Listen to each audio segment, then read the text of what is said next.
It didn't start with love. It started with a gaze. Too long, too intense, too perfect. You thought it meant connection. It meant calculation. Narcissists don't fall in love. They study. They mirror. They scan you for your depth, your empathy, your soul. Because the more you feel, the easier it is to control you. She didn't love you. She loved what you reflected back to her. A fantasy of intensity she could feed on. And the more intelligent, stable, and introspective you were, the more useful you became. Useful for projection, useful for validation, useful for worship. That's why she moved so fast. That's why she told you things too soon. That's why you felt like you had finally been seen. But she wasn't seeing you. She was editing you in her mind, crafting you, turning you into a character in a story you never agreed to play. The idealization phase, that's what psychologists call it. But let's be clear. It's not admiration. It's intoxication with an illusion. A high built on exaggeration, flattery, and obsession. And you weren't falling in love. You were being hypnotized. By constant contact. By future promises. By deep talks that seemed real, but were strategic. Every word was curated to reflect your unmet needs. Every gesture designed to bypass your logic and go straight into your emotional bloodstream. That's how the trap begins. And it's always the same. It starts with "you're not like the others." Then comes, "I've never felt this way before." And before you realize, you're rearranging your life for someone who hasn't earned it. But you don't question it, because when a narcissist idealizes you, it doesn't feel like manipulation. It feels like destiny. But it's not destiny. It's a setup.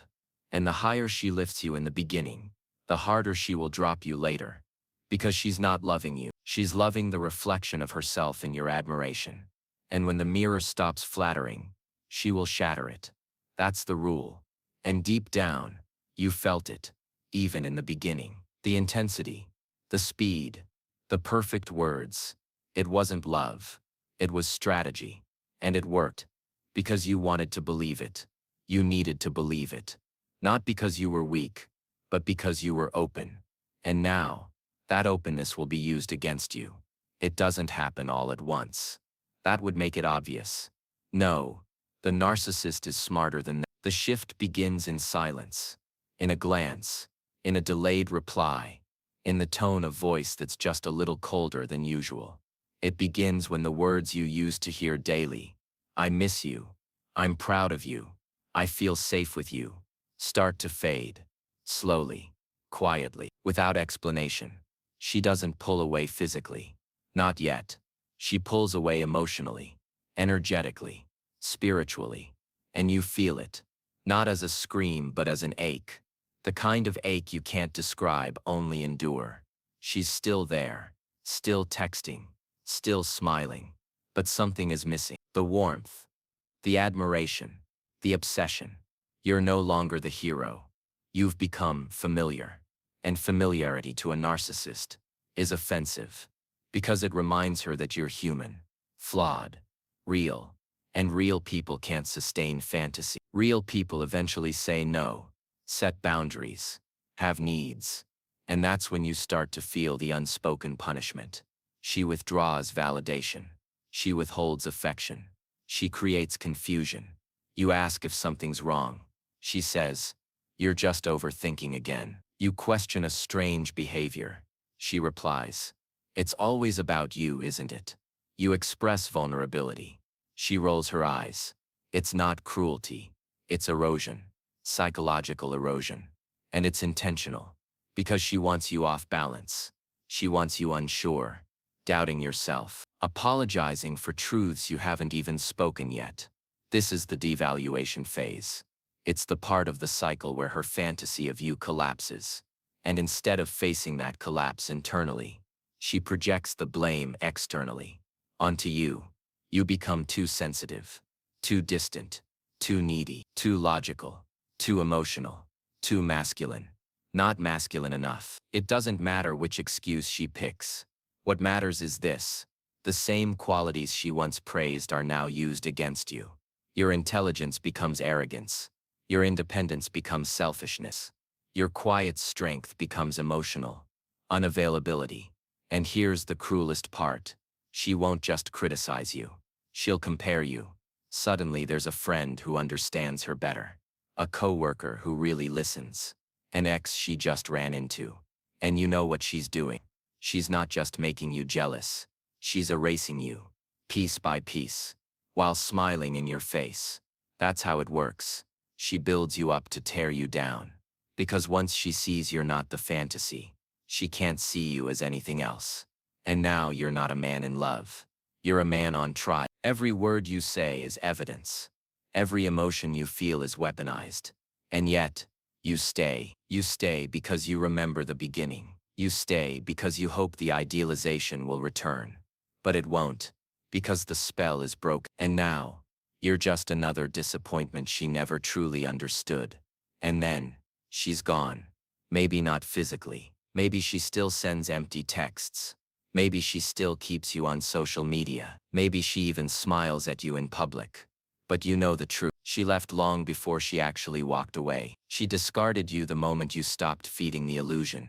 The moment you stopped being useful. The moment you became real. Narcissists don't leave like normal people. They vanish like magicians. But what they take with them isn't just their presence. It's your sense of reality. Because you weren't just in love with her.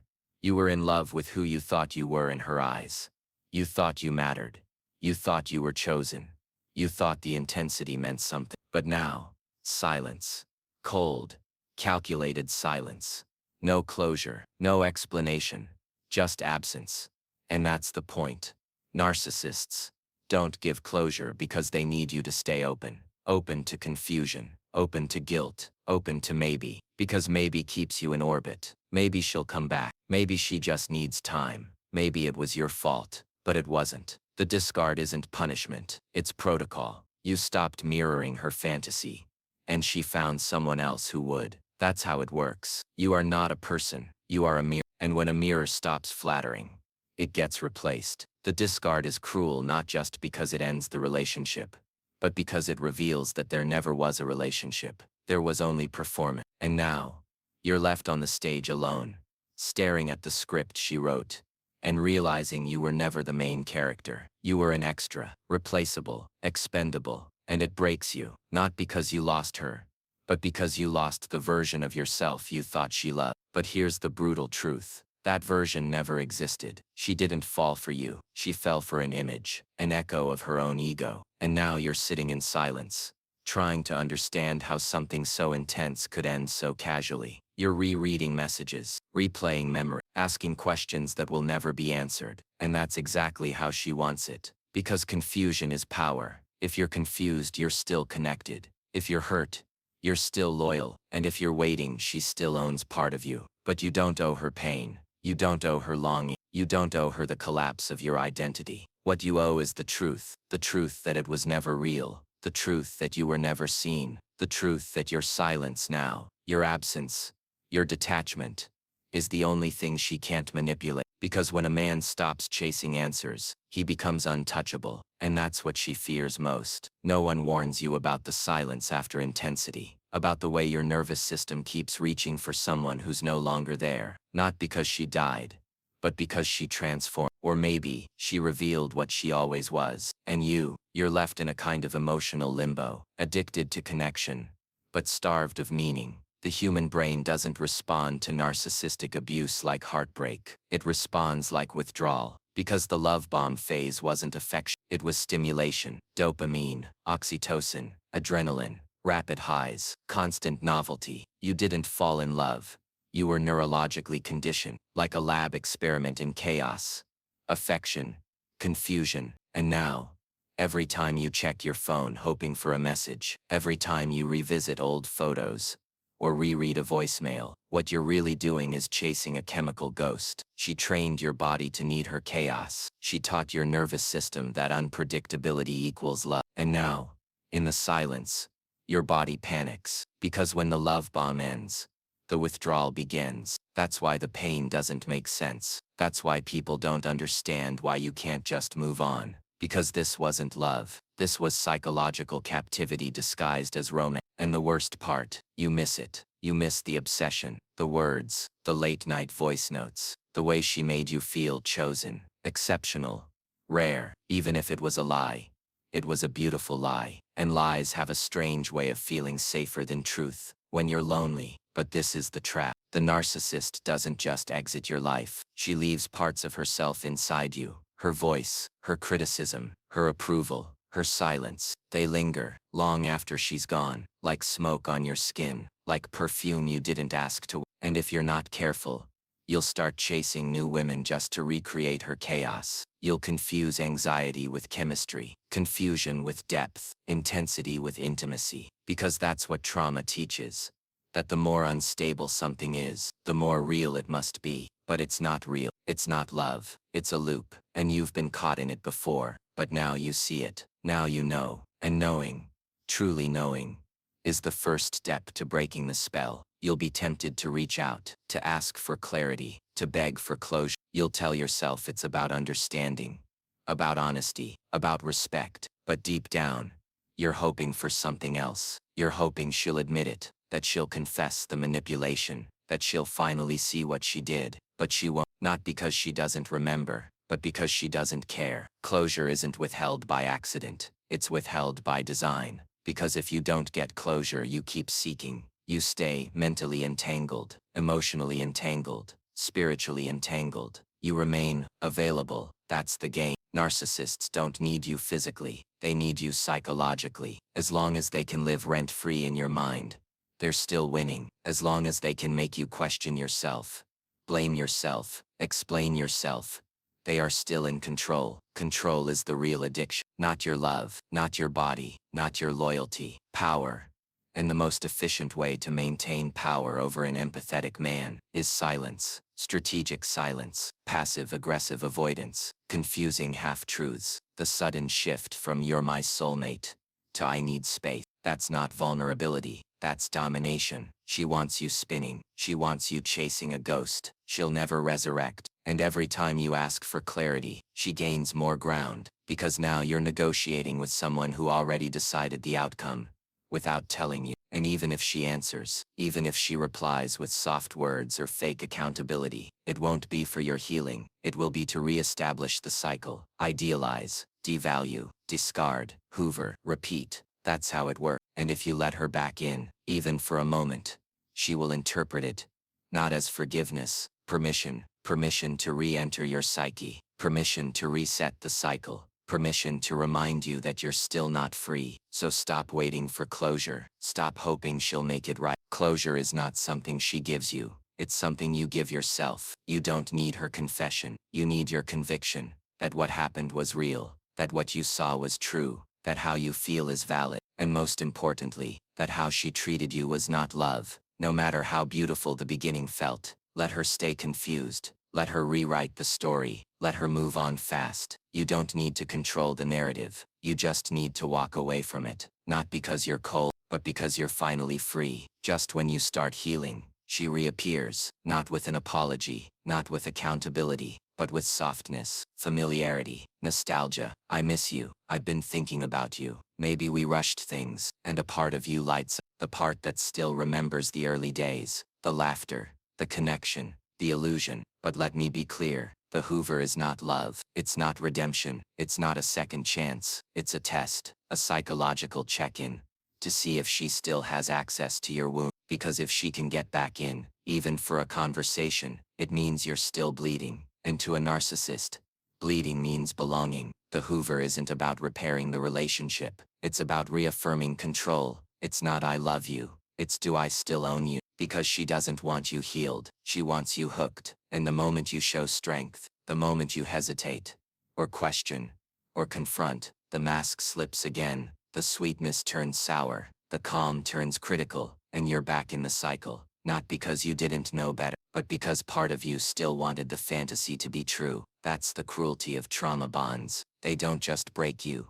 They rewire you, to crave the very person who wounded you, to long for chaos, when silence feels too quiet, And that's what the Hoover exploits. Your confusion, your loneliness, your nostalgia. She'll show up when she senses you've moved on, not because she misses you, but because your indifference is offensive, your peace is an insult, and the one thing a narcissist can't tolerate is losing control of the person they once owned. So don't answer her message. Don't decode the subtext. Don't search for meaning in her silence. She is not confused. She is not healing. She is not growing. She is circling, like a shark that smells familiar blood. And if you let her in, she will not offer you closure. She will offer you the same cage you just escaped, only now, decorated with softer chains. So remember this: when the Hoover comes, it's not a reunion, it's a reminder of who she is, and of how far you've come. You don't need to reply, you don't need to explain, you don't need to reopen the wound to prove that it's healing. Your silence is your answer,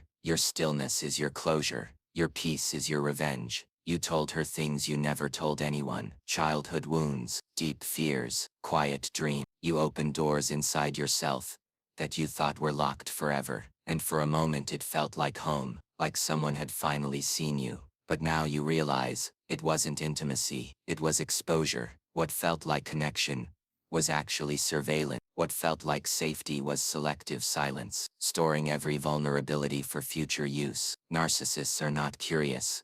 They are calculating. They don't listen to understand, they listen to disarm. Every confession you made wasn't held, it was banked, stored, weaponized, waiting for the right moment to be used against you. That's why the arguments felt so sharp, so surgical, because she knew where to aim. She didn't guess your insecurities. She remembered them. You gave her the map, and she followed it straight to your core. That's what makes this wound so brutal. It's not just betrayal, it's betrayal with your own truth. You weren't just manipulated, you were dissected by someone you trusted. And now, you doubt everything, not just her, yourself, your judgment, your openness, your depth. You start to wonder if you were foolish for being real. But here's the truth: your vulnerability wasn't the mistake, her misuse of it was. You didn't fail by opening up, she failed by using what was sacred as ammunition. That's not your shame to carry, that's her shadow, projected onto your soul, and it's heavy, because now, you want to close, you want to shut down, to hide, to never feel again. But that's how the narcissist wins, not just by hurting you, but by making you afraid of your own heart, by turning your strength into something you fear, because true vulnerability is strength. It's courage, it's rare, and that's why it terrifies narcissists, not because they don't want it, but because they don't know how to hold it, so they break it, and call it love. But love doesn't turn your soul into ammunition. Love doesn't take your truth and use it as leverage. Love doesn't demand access to your inner world only to decorate the exit wounds. No, that was never love. That was a performance, a mask, a game. And now, it's over. And your job, your only job, is to reclaim what was stolen. Not just your peace, your perception, your ability to trust your own intuition again. Because it wasn't intimacy that destroyed you. It was giving your soul to someone who only wanted your loyalty, not your truth. You thought love was the center of the story, but it wasn't. It was never about love. It was about power. You didn't fall for her.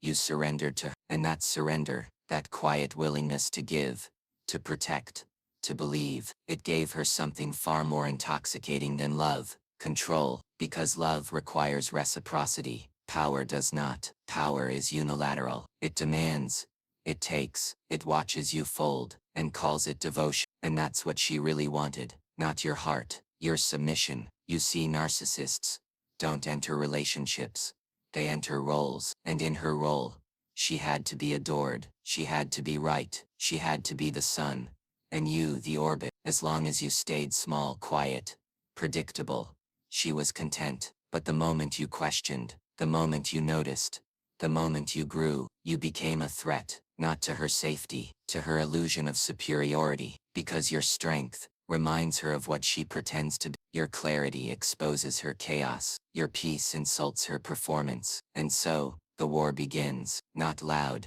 not obvious, but insidious. She begins to chip at your confidence. She interrupts your thoughts. She mocks your insights. She frames your solitude as coldness, your truth as cruelty, your calm as emotional neglect. And you, hoping to bring back the peace, you bend, You lower your tone. You apologize for being misunderstood. You over-explain. You try to prove you're not the villain. But in her world, your defense is guilt, and your guilt is obedience. That's the trick. She doesn't need to control you directly. She just needs to train you to question yourself. And that's what she did. Not because she hated you, but because she loved the way you collapsed for her. She loved the way your eyes changed when she withdrew affection. She loved the way your energy shifted when she punished you with silence, because it proved something, that she mattered more to you than you mattered to yourself. And that is not love, that is domination. And you thought it was passion. You called it chemistry. You thought,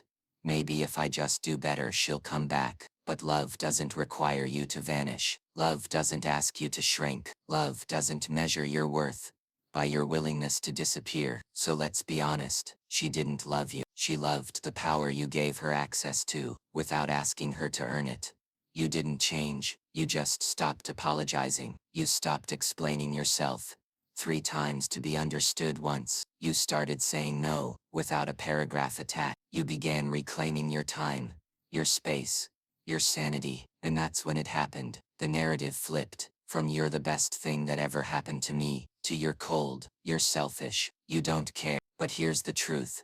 She never wanted you to realize, your boundaries weren't the problem, they were the threat. Because boundaries are the end of manipulation. They are the invisible line where illusion dies and truth begins. And for someone who thrives on power, that's terrifying. You see, narcissists don't fear anger, they fear indifference. They don't fear chaos, they fear clarity. And when you said, "I'm not doing this anymore," you didn't just set a boundary, you shattered the control system. You ended the performance. And in that moment, the truth became undeniable. She never loved your wholeness. She loved your compliance. She loved the version of you that gave without limit, that tolerated disrespect in the name of love, that confused chaos with passion. But when you chose self-respect over emotional survival, the game was over. That's why the pushback came so hard. That's why she twisted your strength into arrogance, your peace into detachment, your silence into cruelty. Not because it was true, but because it had to. Because if your clarity wasn't the problem, then her chaos couldn't be justified. So she rewrote the script, cast herself as the victim, and framed your awakening as betrayal. But don't fall for it. Don't soften your truth just to be seen as kind. Don't trade your center for her comfort. Don't shrink to fit the frame she created for a version of you that never truly existed. Your boundaries are not cruelty, they are clarity. They are the line between who you were pretending to be and who you've finally become.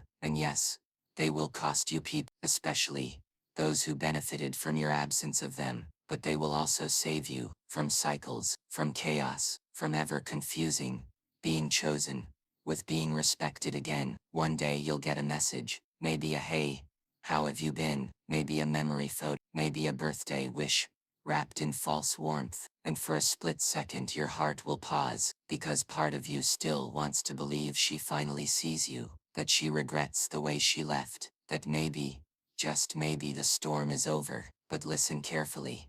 She doesn't miss you. She misses your confusion. She misses the version of you that didn't know better, the one who tolerated the silence, the blame, the gaslighting, and called it patience, the one who twisted his own logic just to make her feel understood, the one who chose peace over truth until it broke him. That version of you was useful, predictable, vulnerable, and that's what she's hoping still lives inside you. Because the moment she senses you've rebuilt, the moment your voice is steady, your presence grounded, your attention withdrawn, she knows she's no longer welcome, not truly, not in the way she was before. And so, the messages come, not to reconnect, but to re-enter, not to repair, but to reset. This is the re-hook, the soft knock on the back door of your nervous system, hoping your boundaries are rusted, hoping your clarity is cracked, hoping the ghost of who you were still answers. But you're not that man anymore,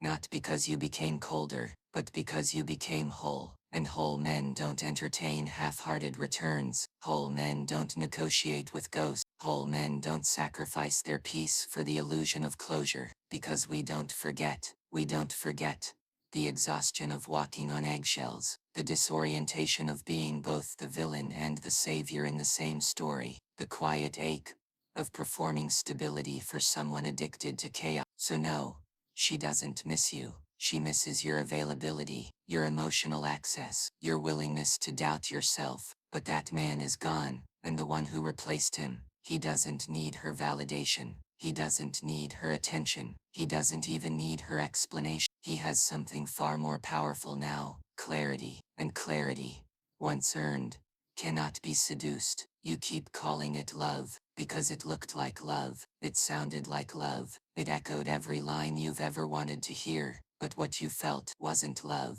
it was a performance, a well-rehearsed show, written by someone who knew exactly which parts of you were still unhealed. She studied you, not to understand you, but to mirror you. She repeated your language, reflected your values, echoed your dreams, but not because they were hers, because they were useful, because becoming your mirror was the fastest way to become your addiction. And it worked, because she didn't offer herself. She offered your own essence, wrapped in the illusion of alignment. That's why it felt perfect. That's why it felt spiritual, because it wasn't her you saw, it was you. Projected, amplified, romanticized. But mirrors don't love, they reflect. And when she stopped reflecting what you wanted to see, the warmth faded, the mask cracked, the distance began. And that's what hurt the most. Not her betrayal, but the realization that the connection was never mutual, that the truth you felt wasn't shared, that your openness was real, but hers was rehearsed.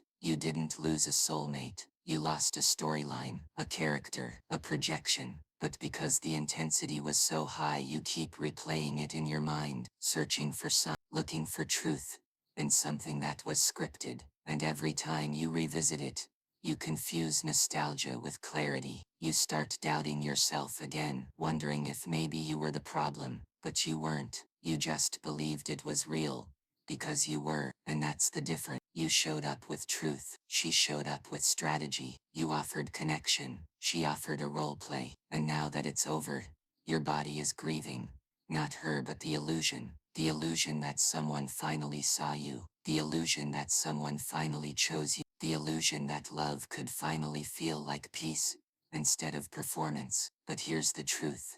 When it's real, it doesn't collapse when you set a boundary. It doesn't disappear when you stop being convenient. It doesn't punish you for being whole. Real love doesn't need an audience. It doesn't rehearse lines. It doesn't perform roles. And what you lost, it wasn't love. It was a performance that ended the moment you stopped clapping. You've spent nights replaying the story, rewriting the dialogue, wondering if you should have said less or more. If maybe your silence was the problem. If maybe your depth was too much. But here's what you need to understand. You weren't broken. You were just too real for the role. Too awake to stay in character, too conscious to keep pretending. The script demanded submission. You brought sovereignty. It required performance. You showed up with presence. It wanted confusion. You offered clarity. And that's why it ended. Not because you failed, but because you didn't fit. Not because you lacked love, but because you refused to trade your integrity for it. You walked into the relationship with a whole heart, and walked out with a broken one.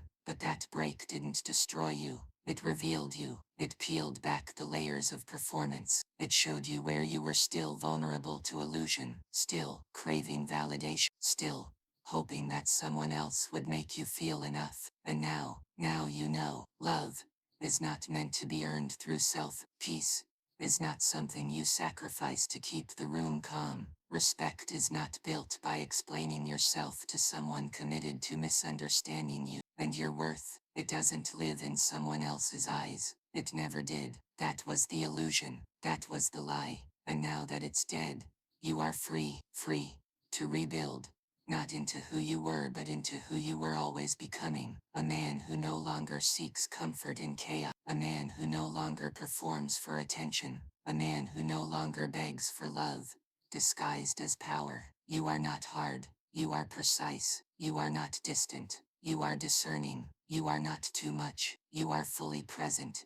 In a world that rewards absence, and that presence, it will make you lonely, but it will also make you untouchable. Because once you've walked through this kind of fire, you stop explaining your flame to those who fear the heat. So let her rewrite the story. Let her wear the victim mask. Let her collect the applause from people who never saw the backstage. You don't need to defend yourself. You don't need to clear your name, because truth doesn't beg to be understood. It simply is. And now, so are you, not perfect, not invincible, but whole, quietly, powerfully, whole. And that wholeness, my brother, is the final chapter, not of the pain, but of the performance.